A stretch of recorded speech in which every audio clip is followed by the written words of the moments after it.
So, between 1930 and 1998, the United States expanded across North America and into the Pacific, reshaping the lives of indigenous nations and the kingdoms of Hawaii. This case study examines USA's motivations for expansion, the efforts of domination imposed on colonized peoples, the resistance that emerged, and the long-term consequences that still shape political and cultural realities today. Understanding the history requires looking through both perspectives: the imperial power that expanded its territory, and the communities whose sovereignty and cultures were disrupted in the process.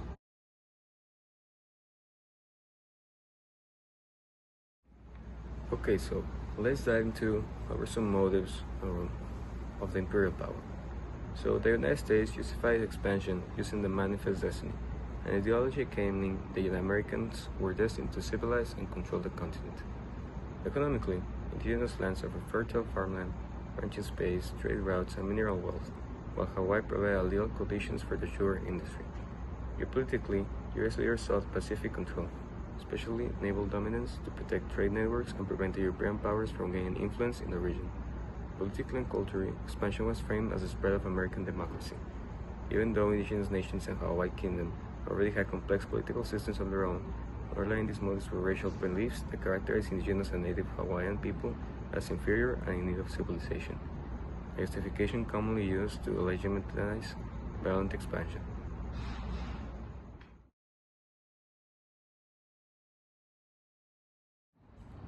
Now, one of the most important aspects of this colonization was the domination and violence.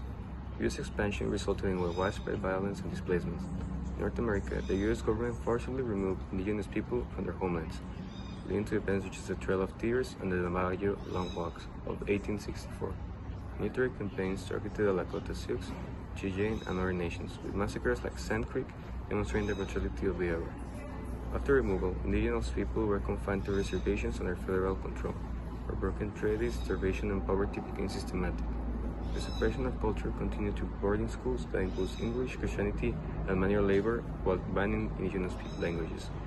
In Hawaii, domination took a political form. U.S.-aligned businessmen imposed a Bionet Constitution in 1988, shaping native Hawaiians of political power. In 1893, Queen Liliuokalani was overthrown with U.S. military support, and by 1988, the islands were annexed despite strong native Hawaiian opposition.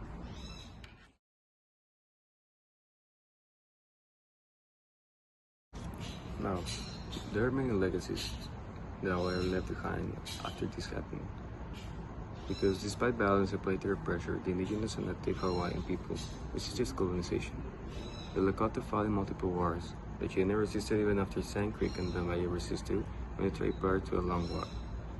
In Hawaii, native Hawaiians organized a coup anti-annexation petitions, collecting over 21,000 signatures, a powerful demonstration of Hawaiian political agency.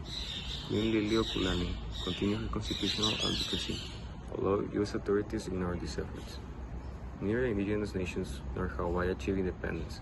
Indigenous nations were confined to reservations, losing most of their land, while Hawaii was annexed in 1998 and later became a U.S. state. The long-term effects of this period include loss of land, social inequality, cultural suppression, and political marginalization. Today, these legacies continue through movement for sovereignty, cultural liberalization, and treaty rights, showing that colonial impacts did not end in the 19th century.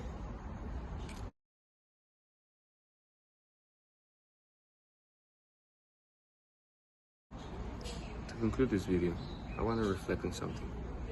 By critically reflecting on the colonial past is necessary for several reasons.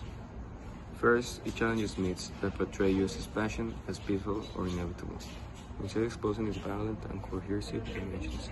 Second, it helps explain present-day inequalities that indigenous and native Hawaiian communities still face, including land disputes, political exclusion, and cultural loss.